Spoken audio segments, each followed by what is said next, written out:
All right, welcome to the Week 14 recap of the NFL season. My name is Lewis, and my beautiful co-host next to me is Laraib as we go through all of the games for this slate of NFL games for this Week 14. First things first, Laraib, let's go see those picks. Oh man. Yeah, here they are. You win another week, giving you a 3-week lead over me. And what it really came down to was Pittsburgh, Buffalo, and Cleveland, Baltimore. And you just hit on both of those, giving you the dub this week.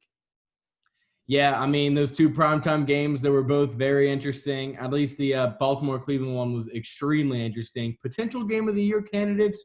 We'll get to that in a future episode about what our favorite games were this season. But no, a lot of my picks are both of our locks stayed, both of our upsets fell through. But those two primetime games, that was the difference in this matchup. So I'm going in the last 3 weeks with a 3-week lead. So in order for you to get that box combo, We can only tie, so I guess we just buy each of ourselves our own box combo. But well, so if we tie, it's going to go into the individual game. We're going to have a tiebreaker. We're not doing any. This is not an NFL game, right? We are going into overtime, double overtime.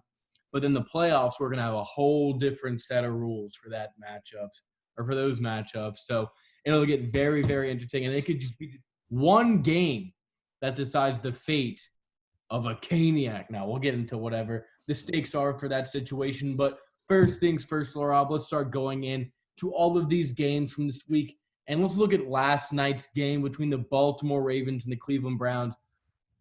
Like I said, one of the best games of this season. Really turned it up, all the stuff in the second half. But the thing this season is, are the Cleveland Browns legitimate? And we've seen back-to-back weeks where they blow out the Titans on the road and they come back at home and they lose a very, very close team to a team that has dominated them in their last 3 matchups. So, Laraib, did last night's loss tell you more about the Browns or the Ravens?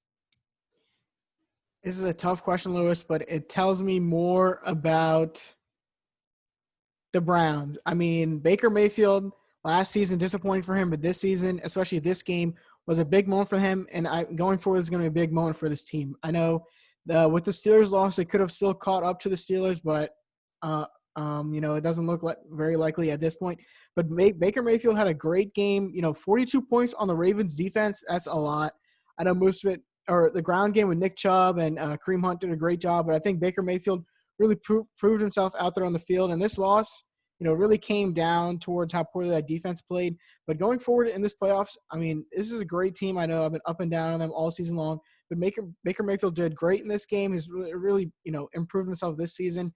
And going forward, this Browns team is going to be pretty scary in the playoffs. Yeah, he had that one bad pick to the coolest name in the NFL, Tyus Bowser. But I think it tells me more about the Ravens' legitimacy this season. They've really fought against a lot of adversity. Now, it has been brought up on themselves because of their mismanagement with COVID. But, we knew an outbreak would happen. Or we prayed it wouldn't happen, but it ended up happening in one team, and they got the worst. 4 different strains of COVID hit their locker room. And at that point, it's like, what more can you do? Lamar got COVID. A lot of their offensive skill players got COVID. And on top of that, Lamar just hasn't been having a great season. So for them to come on the road against a very, very hot Browns football team, which has been playing fantastic the last few weeks, and beating them in a game where it seemed like the Browns were not going to lose. It seemed like this was the game. Things would be different. This is the time Browns come back, secure the win. And it turns out, Lamar was the one who was coming back into this game, literally, and winning it for the Baltimore Ravens. And it seems like this was like the first game all season that Lamar's really taken off and made his name known that, we're still the Ravens. I'm still the former MVP, and we're not going to go out in Cleveland. Our playoff chances are not going to die in Cleveland, the saddest NFL stadiums of all NFL stadiums. So it tells me a lot about the team's character. They're still pushing for the playoffs. Now, their road is tough. because, I mean, their schedule is very easy going forward. However, Miami still needs to fall down a spot for them to be propelled up one, but they have a game against Buffalo going forward. And then you have teams such as the Colts, and the Colts kind of look like they're a shoe-in to make it at this point. They need to win like one more game, and I think they got it. And then the Browns themselves, who are 9-4, and it doesn't seem like they're going to be falling out. So you need to rely on Miami at this point, Baltimore, in order to get in. And, hey, if Baltimore has to play Pittsburgh again this season with a healthy Lamar, that could be a very, very interesting first matchup for the Pittsburgh Steelers. But who even knows if they keep the 2 seed? Still have a lot to see for this season. But last night told me the Ravens are not dead. Yeah, those are interesting points that you brought up. And, both these teams were built to, get an early lead on in the fourth quarter, or, in the early part of the game, and then just keep on running the ball. And both these teams played excellent and really showed that, they're not one-dimensional teams as much. They're able to run the ball consistently throughout the game, and then Baker Mayfield just outstanding, over 300 passing yards on the night. And he was able to keep pace with Lamar Jackson, former MVP of last year. So I think the Browns just had the one-up on them last night despite losing. I want to ask you a question, Laraib. So Baker Mayfield's been playing very well the last few games. Is any of this attributed to the loss of Odell Beckham Jr., in your opinion? You know what? I think it does, because you bring in a guy like that, one of the best receivers in the NFL, and then suddenly there's a lot of pressure on your quarterback to feed him the ball, right? We saw the reports early this season that Odell Beckham Jr. might get traded to a team like the Vikings or somewhere else like that. And, as your quarterback, you have this duo receiver core in OBJ and Jarvis Landry, and you just want to get the ball to both of them, make sure both these receivers are happy. But when there's only one of them, you see that, you don't have to force the ball to him. The targets will come to him naturally, and then you can spread the ball out all around. We saw all these Cleveland receivers, Rashad Higgins, Peoples-Jones, Njoku, even Kareem Hunt was a leading receiver for them last night. So, Baker Mayfield looks a lot better in the pocket when he doesn't have to, force the ball to a certain receiver. Yeah, I mean, I've been very impressed with Baker the past few weeks, win or loss. The poise he's shown, the maturity he's shown, even in the post games, he's dealing with the media a lot better. You're seeing a maturation process for Baker Mayfield, and there's that meme of the Baker cycle that's been going around. And finally, it seemed like he broke the seal with, really good games against back-to-back good opponents. Regardless of how those defenses are playing, those are good opponents who have positive records in your conference. And you playing well. Now, Odell is still very talented. And I think Kevin Stefanski was actually figuring out how they could properly use him before he went down. But I think this is a moment for Baker if they do decide to keep OBJ going into next season, which is not likely in my opinion, but never say no. But if they decide to keep him, Baker's going to use this experience to realize how good this offense is with Nick Chubb, and the running game is your number one go-to, and you play action pass, and it's not play action OBJ, play action Jarvis, play action OBJ, play action Jarvis. It's play action open receiver, because open receiver is the best option for any quarterback. And what do we say that impresses us about quarterbacks in a lot of the games? It's like, oh, they've already hit 10 targets, 10 different targets tonight, have caught a pass in this game. It makes your offense unpredictable. It makes you a lot more versatile to set up different things for an offense. And Kevin Stefanski is that type of quarterback who's going to put his playmakers in the best position to win. So getting OBJ out in space, I definitely think he would be a threat right now. But Baker Mayfield is using this experience to, make himself the best version of a quarterback that he can be for this Cleveland Browns team. Yep, that's for sure. Moving on to next, this or that, Lewis. This or that, are the Bills or Steelers the worst matchup for the Kansas City Chiefs? Worst matchup. I think the toughest matchup right now, honestly, for the Kansas City Chiefs is the Buffalo Bills. And they have an offense, and Josh Allen is playing so well right now, where I honestly think they could match Kansas City tit for tat, in a high-scoring game. And their defense has been playing very well recently. It seems like they don't really, it's not a great talented defense. There's not those big names, but they just make plays when they need to. They're very opportune. It's like in that 49ers game last Monday night when 49ers, they have a chance to come back. They're in the red zone. And then Tre'Davious White just gets a pick off Nick Mullins, and the entire game just shifts from there.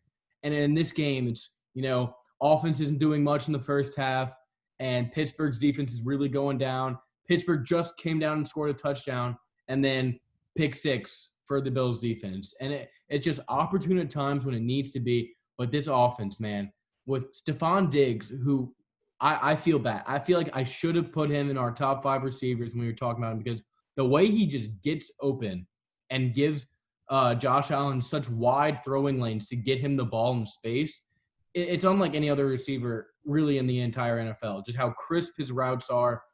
And, that trade with Minnesota, it seems like that was one of the rare trades in sports where both teams, won. They both won, and it's like an A+ trade for both teams because, Diggs gives this offense like a different swagger, and Josh Allen, like they work hard, they grind. That's what they build off of. Even then, they have this super flashy passing game that they can either go, a 10-play, 8-minute drive down the field with short passes and, Zach Moss, Devil Singletary, and the running game getting 3 yards a pop. And then they can also go on these 4-yard, 90-yard, 4-play drives in 3 minutes and absolutely rip your heart out. And I have that much faith in Josh Allen. Is, he kind of fell off the MVP debate. He had a really hot start, had a few tough games. There was a COVID game, bad weather game, that weird Jets game that happened. But he's really rebounded since, and he's playing so well that I honestly think this team, I'm not going to say they're going to beat Kansas City, but if there was a playoff game and it was played in Buffalo rather than Kansas City, I would give Buffalo the edge in that matchup. And as for Pittsburgh, just real quick, I think their defense can win them any game in the NFL, but the injuries are really hurting them right now. Yeah, I'm going to play the devil's advocate here. And you know what? I'm going to take the Pittsburgh Steelers. Just like you're saying, that defense, even without Bud Dupree or Devin Bush, 2 outstanding linebackers on that defense, even without them, they still have TJ Watt. Cam Hayward was putting on a show against the Bills on Sunday night. But no, I think that defense is what's really key in stopping Patrick Mahomes. I know there's no defense that can stop him, but if there's anyone that can slow him down, it's going to be TJ Watt and Minkah Fitzpatrick and Cam Hayward, Stephon Tuitt. It's going to be those type of guys who are able to slow down a offense like the Chiefs. And then the offensive side of the ball, we saw Tua throw for over 300 yards against this team. He kept him in, a game against the Chiefs almost the whole way through. And I think Ben Roethlisberger, their offense has been struggling so bad, and I'm trying to just force my way into this topic with the Steelers. But, when you have a guy like Ben Roethlisberger who's been around the league for so long, and then just, playmakers like Juju Smith-Schuster and Deontay Johnson, if they can just get their mind right, because, they literally had a highlight reel of Deontay Johnson dropping balls on that Sunday night game. These players just need to get their confidence back. We saw them at 11-0, all-time swagger, all-time high. And they just need to get some more of that confidence back, and they can go back to a Super Bowl caliber team. So I'm going to pick the Steelers just for a devil's advocate. All the points you brought up for the Bills were great. Josh Allen, he's really improved on his accuracy. We've been, raving about that all year long. With that defense, just like Matt Milano has changed that defense ever since he came back. But the Steelers, I just have a lot more trust in them, a lot more experience on that team, and a lot more, veteran leadership.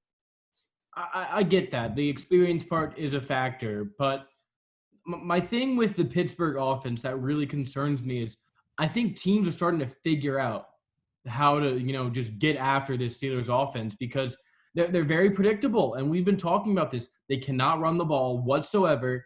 And it's just Ben Roethlisberger either goes short pass or deep cross. It seems like he can't do any of the intermediate routes. He doesn't have trust in them. And when he does hit a receiver coming across the middle with a safety coming down, they're going to drop the ball. And like you said, it's a psychological thing right now. They lost their swagger, and they're thinking about, I'm going to drop another ball, and I put this huge target on my back, doing dances on the logo and all of this for teams, and that's just going to piss teams off, and you're going to lose these games against good opponents. And then to think that team can compete with Kansas City, I just don't know if they can score with Kansas City.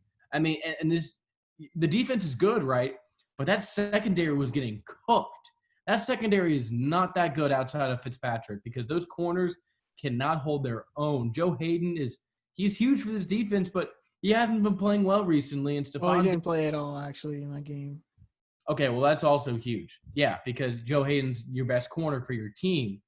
And Stephon Diggs just getting whatever he wanted on those Steelers cornerbacks. So, yes, getting Joe Hayden back will be huge. But even then, the secondary has been not great this season, but they've been so fortunate that they don't even have to worry about that because their front four can get there. Now, Kansas City's offensive line has not played well this season. And I think that a dominant front four is the any hopes of stopping a Kansas City-led offense. But what can you do with Travis Kelce? That's what makes this offense so hard to go after for Kansas City. I'm not going to focus on that matchup just yet. We'll get into more of these. If the matchups fall, or if the cards fall right, we can see these matchups in the playoffs, which would be spectacular. But just for the Steelers defense, it has been very good. But like I said, the injuries are really starting to catch up with them, with Bud Dupree going down, Devin Bush. And a lot of those guys, even in last night's game or Sunday night's game, we're really starting to feel those effects of those missing guys. Yep. All right, Laraib. So now we're going to go on to one of the other Sunday's bigger games. Eagles' big upset over the Saints on the road or at home for the Eagles. And, Jalen Hurts, he maybe his stats weren't the greatest, but 100 yards rushing, and the biggest stat of all, he won. So, Laraib, if you're Doug Peterson, and he already announced Jalen Hurts is going to be the starter for the rest of the season, but is Jalen Hurts your long-term starter at the quarterback position for Philly? You know what? I think he is. You come out, you draft this guy, and you would think they would put the pressure on Carson Wentz, really bring out the best of him this season. And then you throw in your rookie quarterback, and he goes out and beats the hottest team in the NFC. The Saints were on a 9-win streak, and Jalen Hurts is able to snap that. I know Drew Brees is not playing. Taysom Hill did not play well. But to go out there and play against the Saints defense, which a lot of people credit them as one of the best in the league, and just to show out and keep your team in it the whole way through and then end up winning the game, that's just outstanding performance by him. I know you're going to talk about it a little bit about the hit that the Eagles are going to take by letting Carson Wentz go or trading him and all that. But I think you have a nice playmaker here in Jalen Hurts. We've seen, guys like Kyler Murray or Lamar Jackson, those running type of quarterbacks. What they do to those offenses is just astounding. So I think you really found a gem here with Jalen Hurts for the Eagles. No, I'm never going to be a fan of a run-first quarterback. If a quarterback's biggest strength is their running game, I'm not going to be a fan unless it's like elite. And the only two, there's Kyler and Lamar, and Jalen Hurts has, elite running ability. But I'm going to give him some credit right now because that was a tough situation for him to go into. Your first start, your first start for this offense, and, you're in a situation against one of the best defenses in the NFL coming into town, and your confidence and bravado during the entire game, it seemed like it uplifted the entire team. And we see with running quarterbacks how much it can help their running game in general.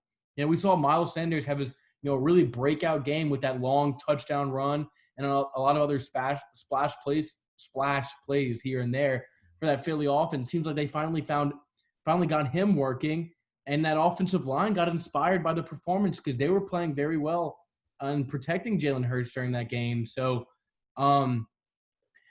but I don't think he's the long-term answer because, well, besides the point of I'm not a big fan of run-first quarterbacks being your franchise option, I think it's good for a week where you surprise a team. This guy can come in. You don't really know what he's about, and he can just run all over the field on you. Like we saw Taysom Hill do against the Falcons 2 times when he really just kind of caught them off guard and they didn't know what to expect. So I think that situation can work. But the big thing for me is the Carson Wentz situation. And now, obviously, if Jalen Hurts wins the rest of these games, and they have the schedule isn't too tough, but it's going to be a lot of questions this offseason of what you're going to do with Carson Wentz because you're in a situation now with Jalen Hurts where you're going into a season where Carson Wentz is going to eat up $75 million on cap if you just keep him. So if you're going to keep Carson Wentz and it's that much money because you paid him all the money. Now, the decision to pay him, we're not going to get into that, but you paid him this money. You're in this situation now, and that's that. So you have two options or three options. Keeping him or four options I'm thinking about. Keeping him is probably your safest option and making him your starter again. You let him get back healthy, get back in a full training camp with this offense, maybe build up Jalen Hurts' trade value the rest of the season, see if you can move him because he doesn't have that cap hit that Carson Wentz is going to have. Maybe get his psychology back, get his psyche back up, and just instill that confidence like, hey, we know last season was horrible, but you're our guy. We're paying you this money, and get back into the form that we know that you can be. That's the best option. If he can go back to what he was, 2 years ago, 1 year ago, then good for him.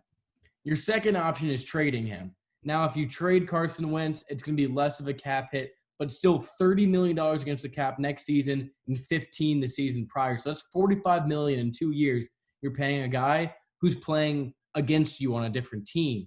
Now, trade options, who is going to want to take Carson Wentz? That's the trickier part, given what this season and, people are really going to have some harsh trade talks with Carson Wentz, and they're not going to give you a lot for him. So, but just getting rid of a lot of that cap and getting him off your team and thinking that Jalen Hurts is your starter now, good one.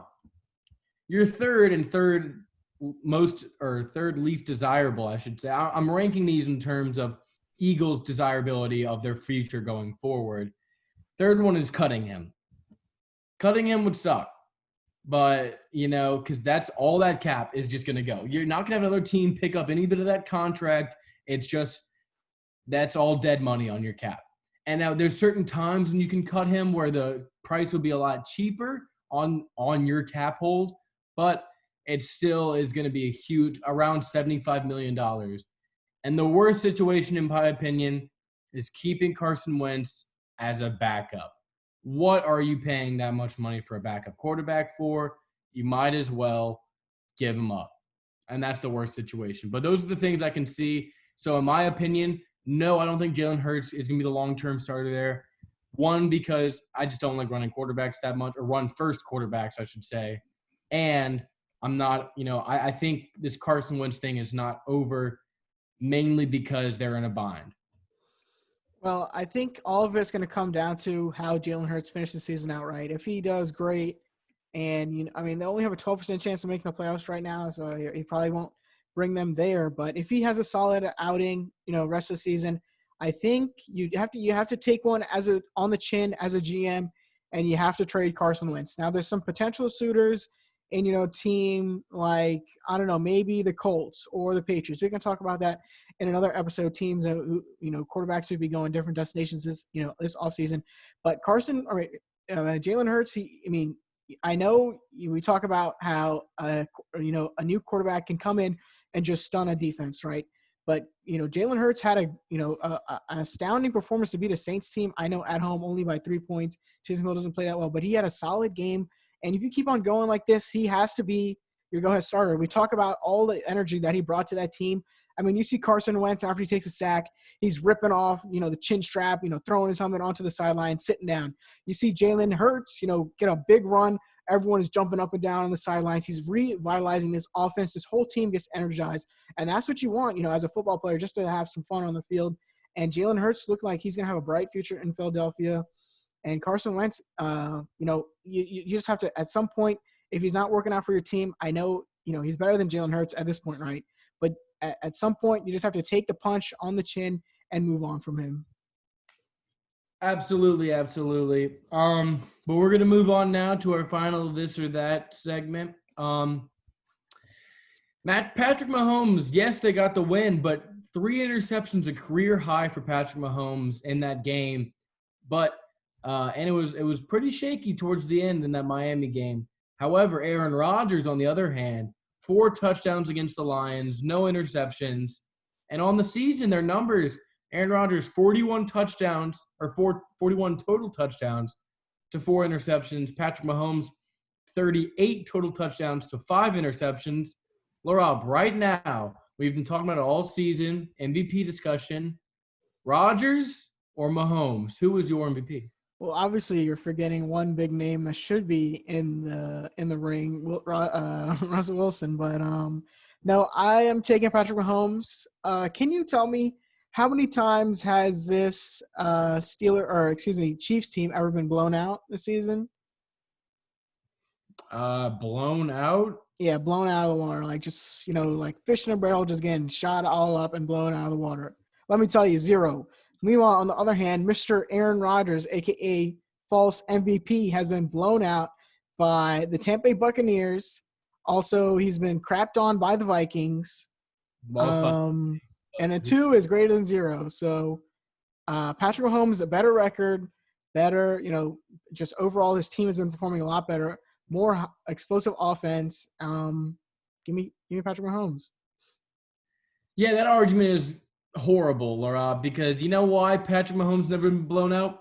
Because he is 10 times the team that Aaron Rodgers has, and that's why Aaron Rodgers is the MVP this season. Look at the offensive talent between the two teams.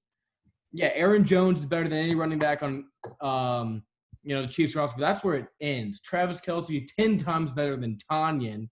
And Tyreek Hill, the wide receivers are just better than one Devontae Adams. Marcus Valdes-Scantling has been decent for them, but he drops the ball quite a bit. And Allen Lazard has been in and out of the lineup. And their defense is not as good as the Chiefs' defense all season. The Chiefs have players in their defense. Meanwhile, Zadarius Smith seems like he's taken a step back. He hasn't been very great this season. Preston Smith has been a no-show. And, yeah, Jair Alexander has played well, but one of the worst teams against the run. And Aaron Rodgers, yes, he was blown out in one game. However, he's playing, a tougher opponents than Patrick Mahomes. And in Patrick Mahomes' last few games, how many times have they blown out anybody recently? It seems like every single game that's supposed to, they just win by like 4 or 5. Aaron Rodgers wins, and he wins in fashion. He won last week against the Lions, blew them out of the water. Oh, he blew the Lions out of the water. Man. Okay, that one coming. That game was not that close. Towards the end, yeah, the Lions started to come back, but it's Aaron bleeping Rodgers, and I've been a harsh critic. It's D bleeping Lions. Okay, I've been a harsh critic of Aaron Rodgers, but this season you have to admit the supporting cast around Patrick Mahomes is much better in terms of coaching, offensive skill position. No. According to Pro Football Focus, the Green Bay Packers have the 4th best offensive line in the league. Meanwhile, my Kansas City Chiefs only have the 12th ranked offensive line. Okay, so both are top 15, no big deal. Oh yeah, 4 and 12. Maybe you know why? Because Mahomes, did you see that sack he took against the Dolphins? What can an offensive line do in that situation when your quarterback is running 30 yards behind the line of scrimmage just to get sacked? You don't see Aaron Rodgers having plays like that, throwing it into the defender's lap in a lot of those plays. Aaron Rodgers had one stinker this season, and if that cost him an MVP, then that's a joke. I am betting a cane sauce right now, Laraib. No, I'm betting a Texas toast, Laraib. Right now, Aaron Rodgers wins the 2020 NFL MVP. I just think that's cap. Patrick Mahomes beats the Buccaneers 27-24. Meanwhile, Aaron Rodgers loses 38-10. Now, explain that one to me. Okay, that's one common opponent in which that was Aaron Rodgers' worst game of his, season. It is what it is. But the totality of the season in which both these quarterbacks have played, and Rodgers' stats are better. His team is he has less passing yards. Andy Reid is 10 times the head coach Matt LaFleur. Oh, really? That's why. What is Matt LaFleur's record in the past 2 seasons?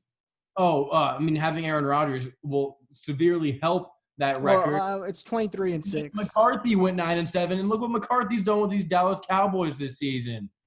Their starting quarterback got injured, Mr. Butler. Okay, but you still had this great defense around you. He's not a good head coach. And look what Aaron Rodgers made of Mike McCarthy. Aaron Rodgers is the most valuable player in the league. They're going to be the 1 seed in the NFC. And we're gonna see these. My MVP pick right now is Aaron Rodgers because of this. I forgot one game. How well did Aaron Rodgers play against the Jacksonville Jaguars? So what game they won by 4 points? They did what by 4 points? 1. Thank you. Come on. Oh, so if we're talking about winning, I'm 12-1 is greater than 10-3, right? You are correct. Absolutely. I mean, it is what it is. Numbers. Yeah, I mean, I wish Patrick Mahomes could have such an easy schedule where he gets to play in the NFC number league. 1 seeds. It's not going to matter between wins and losses when they're both, representing their respective conferences. And Aaron Rodgers has the better statistics with worse weapons. When he has a better offensive line with a better run game, which helps him 10 times more than anything else. I mean, it's all subjective on that website. I don't understand how Pro Football Focus, the site that uses stats and statistics to rank offensive line, I don't understand how that can be subjective. Regardless. I mean, regardless of what. Look, I understand where you're coming from, and look, it's a very compelling case for both quarterbacks. And I'm not trying to take anything away from Patrick Mahomes, who's had an extremely stellar year this season. However, I'm saying the situation Aaron Rodgers has been in with Green Bay, that this defense is nowhere near how it should be playing against the run, and with the weapons he has, he's just lighting up the league again and again and again. We want to anoint Patrick Mahomes as the MVP because he's played damn near a perfect season so far. However, I just think Aaron Rodgers, after that last game against the Dolphins, and there's still a bit of the season to go. We could be talking about this a whole different situation. But as it stands right now, Aaron Rodgers has the slight edge, in my opinion, over Mahomes. I think that's straight cap. Aaron Rodgers, his division is a whole lot easier than what the Chiefs have to play in. Also, Aaron Rodgers, he's Aaron Rodgers. So, I mean – or 3-win teams are in the NFC North. Look at the quarterbacks. Matt Stafford. Even Mitch is the worst quarterback in that division. But in the and he's terrible. You cannot honestly. What do you have to say about Mitch? What do you have to say? What were you gonna say? You're gonna tell me he scored 3 touchdowns against the Texans defense? The worst quarterback in that division, and he still threw 3 touchdowns against a good Texans team. Oh my goodness. Oh my goodness. We have to move on. All right, let's move on. That ends it. Oh my God. All right, Mr. Trubisky. I can't believe what you just said. All right, Laraib. We're gonna go into our top 5 teams this season. We're gonna unveil them as of now. This is our Week 14 power rankings. We haven't been very consistent with these because things are, not a lot changes. But the last few weeks, a lot has been changing in these top 5. So I want to know how your list has changed. My list has changed a good bit. So let's get straight into it. My number 5 team, Laraib, is the New Orleans Saints. I'm a big Saints fan, but I got to be real whenever they lose. And, with Taysom Hill as your quarterback, you're going to be limited offensively. And that's just, that's the situation. Alvin Kamara is not going to be as effective as a passer or as a pass catcher. Taysom Hill just doesn't put him in good positions to utilize his best strength. And I think that's the best strength of this offense is Alvin Kamara in the passing game. And yes, Taysom adds an element with his legs, but he also, turns the ball over at least 2 times a game in these last few games that he started. And you just don't get that from Drew Brees. You get consistent moving down the field, moving the sticks. Michael Thomas has been playing well recently, but he's only throwing it to Michael Thomas. Emmanuel Sanders has been phased out of the offense with Taysom as the quarterback because, quite frankly, Taysom doesn't look to his first or second or third read. He's just looking, where's Michael Thomas? Where's Michael Thomas? And then, hey, this play, Jared Cook might be open. Throw it to him. And don't throw it behind him. And don't fumble. And this and that. And the running game hasn't been, it's been better. But I don't think it's going to be much of a difference with Drew at quarterback than it will be with Taysom at quarterback. The thing that makes me optimistic about the Saints team when Drew returns is that Taysom had this experience at quarterback. So when you bring him in for your gadget plays, which you definitely still will, he's still going to have that. He's going to have so much more experience throwing to these guys because that's what he's been doing the past 3 weeks. So this is very, very, very valuable experience for this Saints team these past few weeks. And, hey, 3 road games in a row. You fall to the last one. Yes, they weren't good opponents, but it's the NFL, and it's tough for a backup quarterback. But now you're going back home to face a really good Chiefs team, and we'll see what happens in that game. Yep, and at my number 5 spot, I have to go with the Pittsburgh Steelers. After dropping back-to-back games, I really thought this game against the Bills was going to be, a good one for them. When you get back Marquise Pouncey, your starting center, and you get back your starting running back, you expected the offense just to do a whole lot more. But just like you were saying, the offense just becomes so predictable with everyone's talking about how fast Ben Roethlisberger is getting the ball out, right? 2.2 seconds, the fastest in his career. But all that means is his receivers are just turning into slant kings and, running these little short out routes or slants across the middle. And then on top of that, they're dropping the ball. I know their schedule going forward is not too hard. They play the Bengals, upcoming this week. So get them back on track. But their defense is going to be the bright spot of that team going forward for the rest of the season. Right. And they are my number 4 team as right now, I think a Ben Roethlisberger-led Steelers can beat a Taysom Hill-led Saints. Now, if Drew Brees was a starting quarterback, this might be a different situation. But as it stands right now, the Steelers are still a better team, in my opinion, because of how versatile that defense is. We talked about it. And their offense still has firepower potential. These receivers, the reason why we're banging on them so hard because we've seen how good they can be in situations where they catch the ball and they're in space. And Deontay Johnson, James Washington, Juju Smith-Schuster, once they get into that space, they can make so much of it. And it really helps this team, those short routes that, yes, we condemn them for just getting it out. But when they break those for 30, 40-yard runs, it's huge for this offense. They need to find that identity again, find that big play explosion that this offense has been lacking, quite frankly, all season, but definitely the last 2 weeks. So I do think they can get back to it. They need to get more of a running game back. And once they get some guys back on defense, this team's going to look a lot better. Yeah, and then at my number 4 spot, I have the New Orleans Saints. I'm higher than them, more than you are, just because of Drew Brees. He has a chance to play this week. And we know, essentially right now the Saints have a running back at their quarterback. But with Drew Brees back, we know how that opens up. He's able to spread the ball around to all his receivers. And that's when the running game really gets going, when you don't have to, when everyone's in the box because, Taysom Hill can run. But, the duo that they have in Alvin Kamara and Latavius Murray, one of the most lethal in the NFL, a little bit underlooked to just how great Latavius Murray can be. And I can take them over the Steelers just because I know Drew Brees, he's not going to have those costly turnovers, right, like Taysom Hill is going to have. He's going to put the ball in tight windows, even if it's, maybe he's not throwing it 20 yards deep anymore, but he's still able to hit those intermediate routes, get his receivers open, especially without the rapport that he built, early on in the season. I think that's going to be key for the Saints team going forward. Yep, absolutely. In my number 3 team, I have the Green Bay Packers coming off a good win against the Lions team. Excuse me. And I think they've looked very impressive on offense. Devontae Adams has really found his niche in this offense. He seems like the premier receiver in this league after a few off games from DeAndre Hopkins. He's looking like the best receiver in the NFL right now. A touchdown in his last 6 games, which is just extremely impressive, the connection him and Rodgers have. And this defense, now, it's not great, and that's the reason I have him at number 3. But this offensive firepower and the way they've been clicking recently going into the latter part of the season makes them very dangerous.